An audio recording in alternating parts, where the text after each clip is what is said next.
Hi കൂട്ടുകാരെ, പുതിയൊരു വീഡിയോയിലേക്ക് എല്ലാവർക്കും സ്വാഗതം. അങ്ങനെ ആകാശിന് വിളിക്കുകയാണല്ലോ ചാരു. സെല്ലിൽ വെച്ച് സംസാരിക്കാനുള്ള സൗകര്യം ആ കോൺസ്റ്റബിൾ ചെയ്തു കൊടുക്കുന്നത് കൊണ്ട് തന്നെ സംസാരിക്കുന്നുണ്ട് കേട്ടോ. ഇതേ സമയം ആകാശ് പറയാണ്, എനിക്കിവിടെ നിന്നും ഇനി പുറത്തിറങ്ങാൻ പറ്റുമെന്ന് തോന്നുന്നില്ല. ഇനിയിപ്പോൾ ഞാൻ എന്തായാലും പുറത്തിറങ്ങിയാലും എനിക്ക് ജീവിക്കാൻ പറ്റുമെന്ന് തോന്നുന്നില്ല. എനിക്കിനി മരണമാണ് മുന്നിലുള്ളത്. കാരണം അങ്ങനെ ഒരു പ്രവൃത്തി ചെയ്തവനാണ് ഞാനെന്ന ആ ഒരു ഇത് എല്ലാവരും എന്നെ പറയില്ലേ, എല്ലാവരും എന്നെ ആ കണ്ണിലല്ലേ കാണുക എന്നൊക്കെ ഇങ്ങനെ ചാരുവിനോട് പറയുമ്പോൾ ചാരു ആകെ ഞെട്ടിപ്പോവാണ് കേട്ടോ. ആകാശിൻ്റെ ആ വാക്കുകൾ ശരിക്കും മനസ്സിനെ വേദനിപ്പിച്ചിരിക്കുകയാണ്. അങ്ങനെ ചാരുവിനോട് പറയുകയാണ്, എനിക്കെൻ്റെ നിരപരാധിത്വം തെളിയിക്കാൻ പറ്റുമെന്ന് തോന്നുന്നില്ല. എന്തായാലും ഞാൻ ഇനി ഇവിടെ തന്നെ ആയിരിക്കും. ആ SI പറഞ്ഞതുപോലെ ഷേയെ മനസ്സ് വെക്കുകയാണെങ്കിൽ മാത്രമാണ് ഇനി ഞാൻ പുറത്തിറങ്ങുക. പക്ഷേ അവൾക്ക് എന്നോട് സ്നേഹമുണ്ടാവുമെന്ന് ഒരിക്കലും എനിക്ക് തോന്നുന്നില്ല. അവൾക്കൊരിക്കലും എന്നോട് സ്നേഹം ഉണ്ടാവില്ല, ഒന്നും ഉണ്ടാവില്ല. പ്രതികാരം വീട്ടാൻ വേണ്ടി മാത്രമാണല്ലോ അവൾ കല്യാണം കഴിച്ച് അങ്ങോട്ടേക്ക് വരുന്നതെന്നൊക്കെ എന്നെ പറയുന്നുണ്ട് കേട്ടോ. അങ്ങനെ SI വന്നിട്ട് പറയണം, മതി മതി, സംസാരിച്ചത് മതി, ഇനി അധികം സംസാരിക്കണ്ട എന്ന് പറയുന്നത് കൊണ്ട് തന്നെ ആ സംസാരം അവിടെ വെച്ച് നിൽക്കുകയാണ് കേട്ടോ.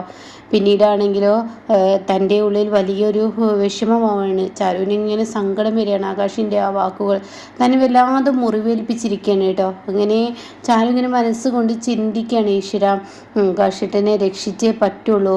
അപ്പോൾ അതിന് തനിക്ക് എന്താ വഴിയെന്നത് കണ്ടെത്തേണ്ടിയിരിക്കുന്നു എന്നിങ്ങനെ തന്നെ മനസ്സുകൊണ്ട് തീരുമാനിക്കുകയാണ് കേട്ടോ. പിന്നീട് പിറ്റേ ദിവസം രാവിലെ ആവുന്ന ഒരു രംഗാണ്. ബാലമാമ അവിടെ ഇങ്ങനെ ഇരിക്കുന്നുണ്ടാവും. ബാലമാമയോട് കാര്യങ്ങളൊക്കെ പറഞ്ഞിരിക്കുകയാണല്ലോ. അപ്പോൾ ബാലമാമ അതിനെ അങ്ങ് എതിർക്കുകയാണ്. അവളുടെ അടിമയാവാനൊന്നും നീ ഒരിക്കലും നിന്ന് കൊടുക്കരുത് എന്ന് പറയുന്നുണ്ടല്ലോ. അപ്പോൾ അവളെന്നെ അടിമയാക്കാനാണ് ഉദ്ദേശിക്കുന്നത്. അവൾ ഈ പറയുന്ന കതിർ മണ്ഡപത്തിലോട്ട് കയറുന്ന വരി പിന്നീട് അവളുടെ കഴുത്തിൽ അറിവിൻ്റെ താലി കെട്ടിക്കഴിഞ്ഞാൽ എൻ്റെ താലി അറുക്കുന്നൊക്കെയല്ലേ അവൾ പറയുന്നത്. അപ്പോൾ ഈ വാക്കുകളൊക്കെ ഇങ്ങനെ തന്നെ മനസ്സിനെ വല്ലാതെ ഇങ്ങനെ മുറിവേൽപ്പിച്ചിരിക്കുകയാണ്. അങ്ങനെ പിന്നീട് ബാലമാമയുടെ അടുത്തോട്ട് വരികയാണ്. എന്താ മോളെ ബാലമാമേ, ഞാനൊരു തീരുമാനം എടുത്തു. ഇതിനെ ബാലമാമ എതിർക്കുക തന്നെ ഉണ്ടാവുക, അതെനിക്ക് നന്നായിട്ട് അറിയാം. എന്താ ഇപ്പോൾ ഇങ്ങനെയൊക്കെ സംസാരിക്കാനാണ്?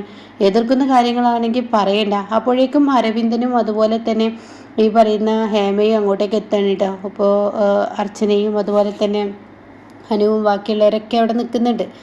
അപ്പോൾ എന്താ ചാരു പറയാൻ ഒരുങ്ങുന്നു എന്ന് ചോദിക്കുന്നുണ്ട്. അപ്പോൾ ഈ സമയം ഗോതമാമ പറയണേ, എന്താ മോളെ നിനക്ക് പറ്റിയത്? നീ എന്താണെങ്കിലും എല്ലാവരോടും തുറന്നു പറ എന്ന് പറയാനിട്ട്. അപ്പോൾ ഞാൻ എടുക്കുന്ന ഈ തീരുമാനത്തിന് ആരും എന്നെ എതിർപ്പൊന്നും പറയരുത്. എനിക്ക് ഈ തീരുമാനം എടുത്തേ പറ്റുള്ളൂ. എൻ്റെ മുന്നിൽ ഏക വഴി ഇതേ ഉള്ളൂ. അപ്പോൾ അതിനെല്ലാവരും എനിക്ക് സമ്മതം തരണം, സമ്മതം മൂളണം എന്നൊക്കെ ഇങ്ങനെ പറയണം കേട്ടോ. ഈ സമയം എന്താണ് മോള് വളച്ച് കെട്ടണ്ട, കാര്യം എന്താ വെച്ചാൽ പറഞ്ഞോ എന്ന് വീണ്ടും അവിടെ ആവർത്തിക്കുകയാണ്.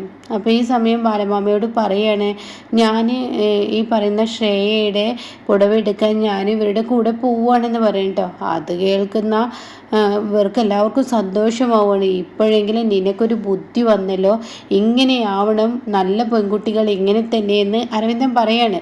അപ്പോൾ ഈ സമയം ഇപ്പുറത്താണെങ്കിലോ ഹേമ പറയണ, ഇങ്ങനെ വേണം എന്ന് പറയുന്നത് കേട്ടോ. അപ്പോൾ ഇതേ സമയം ബാലമാമ പറയണം, എന്തിനാ മോളെ നീ അവൾക്ക് പുടവെടുക്കാൻ നീ പോകുന്നത്? ഒരിക്കലും നീ പുടവെടുക്കാൻ പോകരുത്. നിൻ്റെ കൈകൊണ്ട് ആർക്ക് പുടവെടുത്ത് കൊടുത്താലും ആ ജീവിതം നല്ലൊരു ജീവിതം എന്നാണ് പറഞ്ഞു കേട്ടിട്ടുള്ളത്.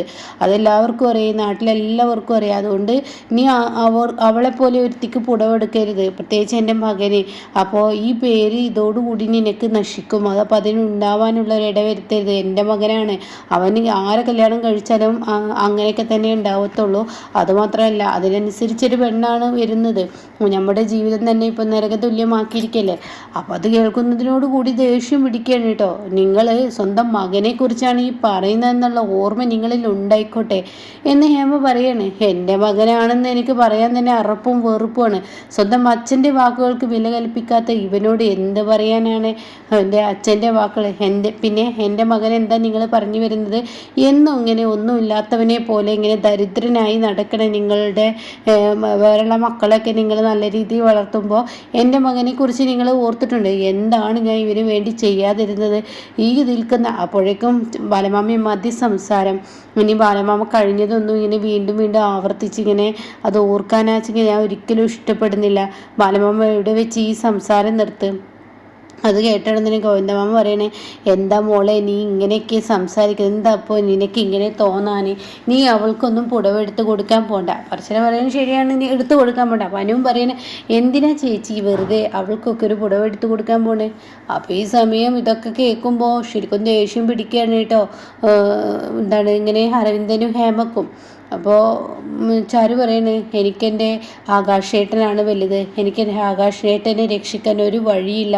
അപ്പോൾ ആകാശേട്ടനെ രക്ഷിക്കുക എന്നുള്ളത് എൻ്റെ ഒരു മുന്നിലുള്ള ഏകൊരു വഴിയാണ്. അപ്പോൾ അക്കുച്ചേട്ടൻ പുറത്തിറങ്ങണം, അക്കുച്ചേട്ടൻ ഒരിക്കലും ചെയ്യാത്ത തെറ്റിൻ്റെ പേരിൽ ജയിലിൽ കിടക്കരുത്. അത് കേൾക്കുന്ന അരവിന്ദൻ പറയും, ചെയ്യാത്ത തെറ്റിൻ്റെ പേരിലാണോ അപ്പോൾ അവനെ കൊണ്ടുപോയി പിടിച്ച് ജയിലിലിട്ടിരിക്കുന്നത്.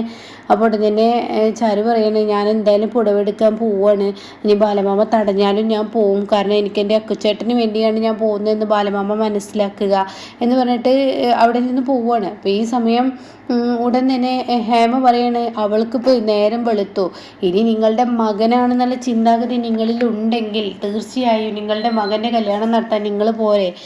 ആ പുടവക്കാരിക്ക് വേണ്ടിയാണല്ലോ നിങ്ങൾ നിങ്ങളുടെ മകനെ എതിർത്തിരുന്നത്, ഇപ്പോൾ അവൾ കല്യാണം കൂടുകയാണെന്ന് വെച്ചാൽ നിങ്ങളും പോരെ ഡ്രസ്സ് എടുക്കാൻ എന്നൊക്കെ പറയാം. അപ്പോൾ ഉടൻ തന്നെ ബാലമാമ പറയണേ, ആര് പോയാലും ആര് എന്ത് ചെയ്താലും എന്നെ കിട്ടത്തില്ല ഈ പരിപാടിക്ക്, ഞാൻ നിന്നെ മകനെ പുടവെടുക്കാൻ ഞാൻ വരത്തില്ല, ഞാൻ എതിർത്ത കല്യാണമാണ് അവൻ ഇന്നിപ്പോൾ കഴിക്കുന്നത്, അതിനോട് ഞാൻ യോജിപ്പില്ല എന്ന് പറയട്ടോ. അങ്ങനെ ഈ സമയം എടി അർച്ചന നീ ഉണ്ടോടി എന്ന് ഹേമ ചോദിക്കുകയാണ്. അപ്പോൾ ഇല്ല, ഞാനില്ല എന്ന് പറയണേ. എനിക്ക് ഇവിടെ അപ്പോൾ രമേഷിനോട് ചോദിക്കുക, രമേശൻ നീ വരുന്നോ എന്ന് ചോദിക്കട്ടെ. അപ്പോൾ രമേശൻ പറയണേ, എനിക്ക് അർച്ചന മുരിങ്ങൻ്റെ എല്ലാം നന്നാക്കാൻ തന്നിരിക്കുകയല്ലേ, അപ്പോൾ ഞാനത് നന്നാക്കട്ടെ എന്ന് പറയാം കേട്ടോ. അപ്പോൾ ഈ സമയം ഇതുകൊണ്ട് കേട്ട ഉടൻ തന്നെ ഇങ്ങനെ നീ നിൻ്റെ ഭാര്യയുടെ വാക്കും കേട്ട് നടന്നോ എന്നിങ്ങനെ അരവിന്ദൻ പറയാണ്. അപ്പോൾ അത് കേട്ട ഉടൻ തന്നെ പിന്നെ അത് കേൾക്കണ്ടേ എന്നിങ്ങനെ തിരിച്ചും പറയാണ്. പിന്നീടാണെങ്കിലോ അനുവിനോട് അനു ഇങ്ങനെ നിൽക്കുന്നുണ്ട്.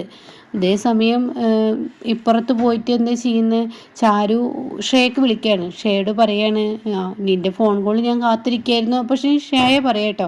അപ്പോൾ അവിടെ തന്നെ ഷേയോട് പറയാണ്, ഞാൻ നിൻ്റെ പുടവെടുക്കാൻ ഞാൻ ഇവിടെ നിന്നും ഇറങ്ങുന്നുണ്ട്, അപ്പോൾ അതുകൊണ്ട് നീ പറഞ്ഞതുപോലെ എല്ലാ ആ ഒരു കാര്യങ്ങൾക്കും ഞാൻ ഓക്കെയാണ്, അതുകൊണ്ട് നീ എൻ്റെ അക്കുച്ചേട്ടനെ പുറത്തിറക്കിയെന്ന് പറയാം കേട്ടോ. ഇതേസമയം ഷേയ പറയണേ, എൻ്റെ കല്യാണം എന്നാണ്, അതിൻ്റെ തലേനാളാണ് നിൻ്റെ ഭർത്താവ് പുറത്തിറങ്ങുള്ളൂ, അല്ലാതെ കണ്ട് മുൻപേ ഇറക്കാൻ ഞാൻ പൊട്ടത്തിയൊന്നല്ല. കാരണം ഞാൻ കൊടുത്ത കേസ് പിൻവലിച്ച് കഴിഞ്ഞാൽ തീർച്ചയായും പിന്നെ നീ ഈ പറയുന്ന കാര്യങ്ങൾ ചെയ്യില്ലെന്ന് എന്താ ഉറപ്പ്? അപ്പോൾ അതാ ഉറപ്പ് എനിക്കില്ല. അപ്പോൾ അതുവരെയും ഞാൻ എന്തായാലും ആകാശിനെ പുറത്തിറക്കില്ല. പിന്നെ അതുമാത്രമല്ല, ആകാശിനെ പുറത്തിറക്കുകയാണെങ്കിലും അവൻ്റെ ജോലിയോ കാര്യങ്ങൾക്കോ യാതൊരു വിധ പ്രശ്നങ്ങളോ ഒന്നുമില്ലാതെ അവനാണിത് ചെയ്തത് എന്ന് പോലും വരുത്തി തീർക്കാത്ത വിധത്തിൽ ഞാൻ അവനെ പുറത്തിറക്കി കൊണ്ടുവരാം എന്ന് പറയാണ്. അതുകൊണ്ട് നീ എൻ്റെ കല്യാണത്തിൻ്റെ തലേ ദിവസം വരെ ക്ഷമിക്കണം, തലേ ദിവസം നിൻ്റെ ഭർത്താവിനെ ഞാൻ പുറത്തിറക്കുമെന്ന് പറയട്ടെ. അപ്പോൾ ചാരി ചോദിക്കുകയാണ്, നിൻ്റെ വാക്കുകൾ എങ്ങനെ വിശ്വസിക്കും ഞാനെന്ന് ചോദിക്കട്ടെ ഷേയോട്.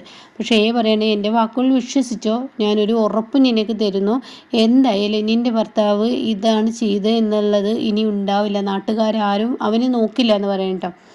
അങ്ങനെയും പറഞ്ഞിട്ട് ഫോൺ വെക്കാണ്. ഇതേ സമയം ഇപ്പുറത്ത് ഡ്രസ്സൊക്കെ മാറിയിട്ട് വരികയാണ്. അപ്പോൾ ബാലമാമ ചോദിക്കുകയാണ്, മോളെ എന്തിനാണ് നീ ഇങ്ങനെ ഒരു തീരുമാനം എടുത്തത്, ഇവിടെ പോലെയുള്ളവർക്കൊക്കെ പുടവെടുക്കാൻ നീ പോണോ എന്നൊക്കെ ഇങ്ങനെ ബാലമാമ ചോദിക്കുകയാണ്.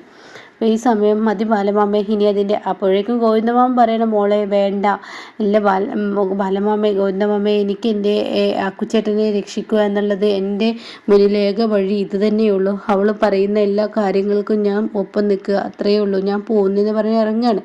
അപ്പോഴേക്കും ഹേമയും അരവിന്ദനും ഡ്രസ്സൊക്കെ മാറി വന്ന്. അപ്പോൾ ഹേമയും അരവിന്ദനും ഡ്രസ്സ് മാറിയോടെ തന്നെ അർച്ചനോട് വീണ്ടും ചോദിക്കാൻ, നിങ്ങൾ വരുന്നില്ലേ, നിനക്ക് നല്ല സാരി എടുത്തരാടി, നീയായിരിക്കും ആ കല്യാണത്തിൻ്റെ സൂപ്പർ, നിന്നെ എല്ലാവരും നോക്കുക ആ സാരി എടുത്ത് കണ്ടാലെന്നൊക്കെ ഇങ്ങനെ ഹേമ മകളോട് പറയുമ്പോൾ മകൾ പറയണേ, എന്നെ ആരും നോക്കില്ലെങ്കിലും കുഴപ്പമില്ല, ഞാൻ എടുക്കാൻ വരുന്നില്ല, എനിക്കിഷ്ടമില്ലാത്ത കല്യാണമാണെന്ന് തിരിച്ചും മറുപടി പറയുന്നുണ്ട് കേട്ടോ.